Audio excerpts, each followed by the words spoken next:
23 വർഷങ്ങൾക്ക് മുൻപ് നടന്ന മുത്തങ്ങ ഭൂസമരത്തിനിടെ പോലീസുകാരൻ കെ.വി. വിനോദ് കൊല്ലപ്പെട്ട കേസിൽ എല്ലാ പ്രതികളെയും കോടതി വെറുതെ വിട്ടു എന്ന വിധിയാണ് ഇന്നെത്തിയത്.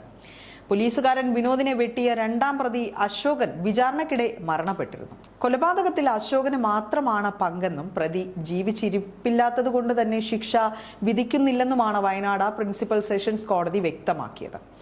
മരവിച്ച മനസ്സാക്ഷിയുമായാണ് വിധി കേട്ടതെന്നും നിരാശാജനകമാണെന്നും വിനോദിന്റെ സഹോദരൻ മാധ്യമങ്ങളോട് പ്രതികരിച്ചിരുന്നു. നീതി ലഭിക്കേണ്ടത് പൊതുസമൂഹത്തിന്റെയും ആവശ്യമാണെന്നും പോരാട്ടം തുടരുമെന്നും അദ്ദേഹം പറയുകയുണ്ടായി.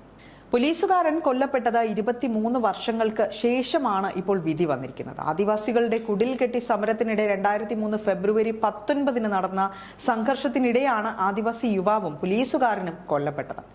അന്നത്തെ AK ആന്റണി സർക്കാരിന്റെ കാലത്തായിരുന്നു ഈ പറഞ്ഞ സംഭവങ്ങളെല്ലാം. സമരത്തിനിടെ വിനോദിനെ പ്രതിഷേധക്കാർ ബന്ദിയാക്കിയതായും ആവശ്യങ്ങൾ അംഗീകരിച്ചാൽ മാത്രമേ വിട്ടയക്കൂ എന്ന നിലപാട് സ്വീകരിച്ചതായും അന്വേഷണത്തിൽ കണ്ടെത്തിയിരുന്നു. വിനോദിനെ രക്ഷപ്പെടുത്താനുള്ള പോലീസ് നീക്കമാണ് പിന്നീട് സംഘർഷത്തിലേക്കും വെടിവെപ്പിലേക്കും നയിച്ചത്. വിനോദിന്റെ മരണം എങ്ങനെ സംഭവിച്ചു എന്നതാണ് കേസിലെ പ്രധാന തർക്കവിഷയം.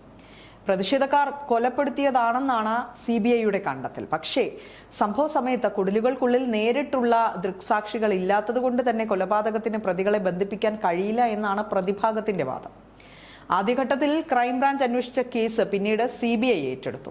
തുടർന്ന് കൊച്ചിയിലെ CBI കോടതിയിൽ ആരംഭിച്ച വിചാരണ പിന്നീട് കൽപ്പറ്റ സെഷൻസ് കോടതിയിലേക്ക് മാറ്റി.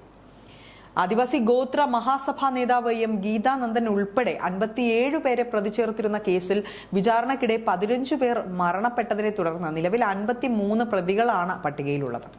ഒരാൾ ഗുരുതര ആരോഗ്യ പ്രശ്നങ്ങളാൽ കിടപ്പിലുമാണ്. കേസിൽ 103 രേഖകളും 13 തൊണ്ടിമുതലുകളും കോടതിയിൽ ഹാജരാക്കുകയും ചെയ്തു. 47 സാക്ഷികളുടെ മൊഴിയും കോടതി രേഖപ്പെടുത്തി. വധശ്രമം, കൊലപാതകം, വനഭൂമി കയ്യേറ്റം, കലാപം തുടങ്ങിയ കുറ്റങ്ങളാണ് പ്രതികൾക്കെതിരെ ചുമത്തിയിരിക്കുന്നത്. അതേസമയം മുത്തങ്ങ സംഘർഷത്തിനിടെ ആദിവാസി യുവാവ് ജോഗിയും കൊല്ലപ്പെട്ടിരുന്നു. ജോഗിയുടെ മരണത്തിൽ ദുരൂഹത തുടരുകയാണെന്നും അന്നുതന്നെ പരാതി നൽകിയിട്ടും ആ കേസിൽ കാര്യമായ അന്വേഷണം നടന്നില്ല എന്നും ആദിവാസി നേതാക്കൾ നേരത്തെ ആരോപണം ഉന്നയിച്ചതാണ്. മുത്തങ്ങ വെടിവയ്പുമായി ബന്ധപ്പെട്ട 9 കേസുകളിൽ 6 എണ്ണം ഇതിനകം തീർപ്പാക്കി കഴിഞ്ഞു. ശേഷിക്കുന്ന 3 കേസുകളിൽ ഏറ്റവും പ്രാധാന്യമുള്ളതാണ് പോലീസുകാരൻ വിനോദിന്റെ കൊലപാതക കേസ്. കേരളത്തിൽ സാമൂഹിക രാഷ്ട്രീയ ചരിത്രത്തിൽ ഏറെ ചർച്ചയായ സംഭവത്തിലെ നിർണായക വിധിയാണ് ഇന്നിപ്പോൾ എത്തിയിരിക്കുന്നത്. പക്ഷേ അപ്പോഴും പോലീസുകാരൻ അബ്ദുൽ സലാമിനെതിരായ ആക്രമണത്തിൽ ഗീതാനന്ദൻ ഉൾപ്പെടെ 4 പേർ കുറ്റക്കാരെന്നും കോടതി കണ്ടെത്തിയിട്ടുണ്ട്.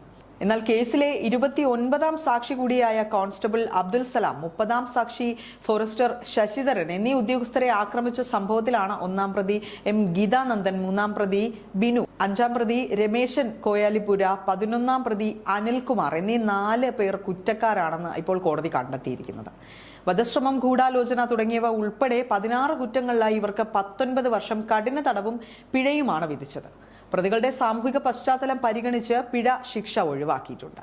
വിവിധ വകുപ്പുകളിൽ വിധിച്ച തടവ് ശിക്ഷകൾ ഒന്നിച്ച് അനുഭവിച്ചാൽ മതിയാകും എന്നതുകൊണ്ട് തന്നെ ഇവർക്ക് 5 വർഷം തടവ് ശിക്ഷയാണ് ലഭിച്ചത്. വനത്തിൽ അതിക്രമിച്ചു കയറൽ, കുറ്റകരമായ ഗൂഢാലോചന, പോലീസുകാരെ പരിക്കേൽപ്പിക്കൽ തുടങ്ങി 13 കുറ്റങ്ങൾ ഉൾപ്പെടുത്തി ഒറ്റ കേസാക്കിയാണ് കോടതി കുറ്റപത്രം പരിഗണിച്ചത്.